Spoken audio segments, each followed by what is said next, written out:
यूहन्ना 11:35 यीशु लैज़र की कब्र पर रोया। यूनानी लफ्ज एदाक्रिसन आयत 35 में इस्तेमाल किया गया है। यीशु रोया। ये लफ्ज खामोश आंसुओं की तरफ इशारा करता है। ये ऊंची आवाज में रोने की बजाय गहरे अंदरूनी दुख की निशानदही करता है। मरियम और मातम करने वालों के लिए इस्तेमाल होने वाले यूनानी अल्फाज मुख्तलिफ हैं। इससे मुराद मशरिक वस्ती के सोग में मरवजा काबिल समात रस्मी नोहा है। रूहानी तौर पर यह सिखाता है कि खुदा इंसानी अमल को शॉर्टकट नहीं करता है। अगरचे यीशु कयामत और जिंदगी है, वो मातम के घर में नहीं जाता और मरियम से नहीं कहता, रोना बंद करो, मैं उसे ठीक करने जा रहा हूं। वो सबसे पहले आंसुओं के साथ दाखिल होता है, यूनानी लफ्ज दाकरी के लिए।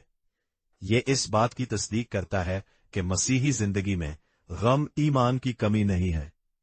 अगर जिंदगी देने वाला कब्र पर आंसू बहा सकता है और जब वो बिल्कुल टूट जाता है तो रोना नुकसान के टूटे हुए रद्द-ए-अमल के बजाय एक मुक़द्दस रद्द-ए-अमल बन जाता है।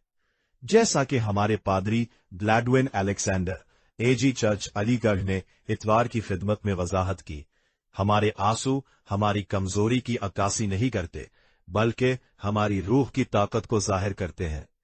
ये खुदा पर हमारे ईमान का सबूत भी है कि वो हमारे हर दुख में हमारे साथ है।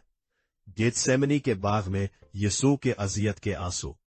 यीशु के शफाती मसाइब को इब्रानियों 5:7 में खूबसूरती से बयान किया गया है।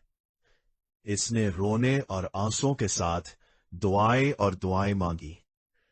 एक बुलंद आवाज यूनानी ख्रोगिन से मुराद बाप से एक मजबूत गहरी इल्तिजा है, जो मौत के सामने उसकी दोहरी फितरत खुदा और इंसान के बेपनाह दबाव को जाहिर करती है।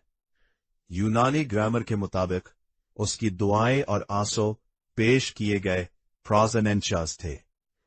यूनानी पुराने अहदनामे सेप्टुअगिंट में भी यही लफ्ज कुर्बानगाह पर कुर्बानियां चढ़ाने के लिए इस्तेमाल होता है। ये सिखाता है कि गत्समानी में यीशु के आंसू कफ़ारा का हिस्सा थे।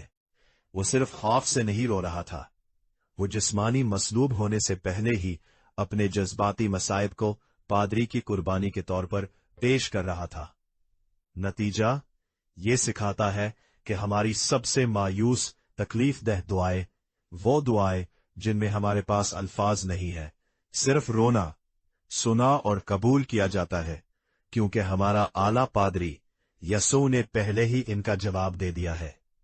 यीशु ने हमारे तमाम आंसू बर्दाश्त किए, हमारे लिए मरा, और चूंकि यीशु दोबारा जिंदा हुआ, हमें मुस्तकबिल की